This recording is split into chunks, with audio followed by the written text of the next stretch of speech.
Olá pessoal! Uma das promessas mais gloriosas e poderosas deixada por Jesus quando ele aqui esteve na terra há 2000 anos atrás foi a de que um dia ele regressaria a este mundo para resgatar o seu povo. E dentre os muitos sinais deixados por ele, que apontariam para o seu retorno, 2 desses nos chamaram bastante atenção. E nós gostaríamos de refletir, juntamente com vocês, nesses sinais, à luz de um texto, 2 Tessalonicenses, capítulo de número 2. Vamos ao texto?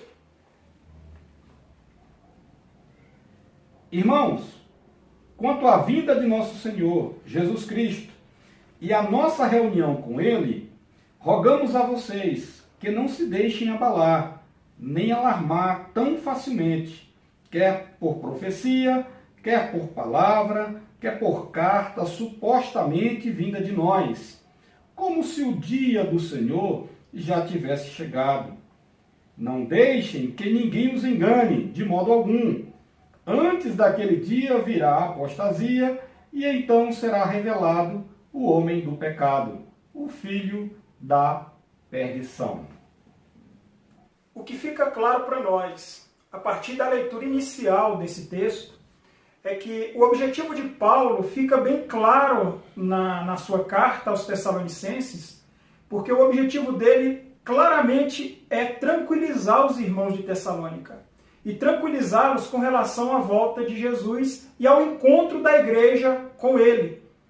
Vale lembrar que o termo encontro da igreja ele está diretamente ligado ao termo já comumente divulgado, arrebatamento da igreja. Estamos falando aqui da mesma coisa. Então Paulo vai tranquilizar os irmãos na carta. Esse é o objetivo. E ele aponta nessa carta 2 eventos que devem anteceder a volta de Jesus, tirando talvez da mente dos irmãos a ideia da iminência de uma volta de Jesus. Não deixem que ninguém os engane de modo algum. Antes daquele dia virá a apostasia e será revelado o homem do pecado. Antes daquele dia. De qual dia? Bem, como disse o texto, e o irmão Daniel acabou de comentar, o dia é o dia da reunião, onde a igreja, o seu povo, se congregará ao Senhor, se reunirá com Ele. E o texto também aponta no versículo 3 que esses 2 eventos devem preceder o retorno de Jesus. Quais eventos? A apostasia e o surgimento, ou a revelação do homem do pecado. Sigamos ao texto para nós compreendermos com maior clareza o que nós temos dito até então. E agora vocês sabem o que o está detendo, para que ele seja revelado no seu devido tempo. A verdade é que o mistério da iniquidade já está em ação, restando apenas que seja afastado aquele que agora o detém. Então será revelado o perverso, a quem o Senhor Jesus matará com o sopro de sua boca e destruirá pela manifestação de sua vinda. A partir desse ponto em diante, é importantíssimo que nós tenhamos bastante atenção, porque é exatamente nesse ponto em que a maioria das pessoas costumam se equivocar com relação àquilo que o texto de fato está tentando trazer. Paulo repete por 2 ocasiões consecutivas o termo detém, aquele que agora o detém. Se nós formos tratar de maneira coerente, segundo aquilo que nós vemos observando desde o princípio do texto, é que Paulo está tentando apontar para os irmãos sobre a vinda do Senhor e sobre o que está, na verdade, antecedendo a sua vinda, naqueles dois sinais apontados. Então, é importante que nós entendamos aqui que ele está tratando da volta de Jesus. A preocupação de Paulo no texto é uma só, e ela é bem clara, como bem disse o Daniel. Ele queria tranquilizar os irmãos de Tessalônica concernente à volta de Jesus, a reunião do seu povo com ele.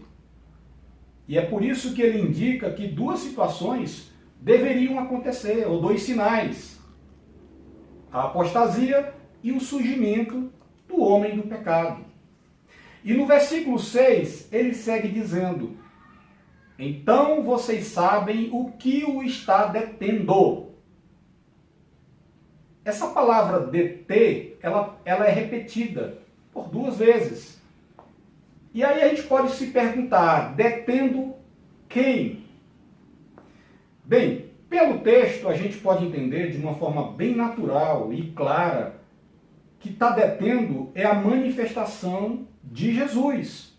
Nada tem a ver com a revelação do homem do pecado. A preocupação de Paulo, como eu já disse e afirmo novamente, é trazer tranquilidade aos irmãos em relação à volta de Jesus, o arrebatamento da igreja. E a palavra deter aqui está ligada à própria manifestação do Senhor Jesus. E no versículo 8, Paulo então conclui da seguinte forma: então será revelado o perverso, a quem o Senhor Jesus destruirá pela manifestação da sua vinda. Se nós então substituirmos essa palavra então, no versículo 8, pela palavra ou seja, vai ficar muito mais claro para nós o seu significado. Qual seja?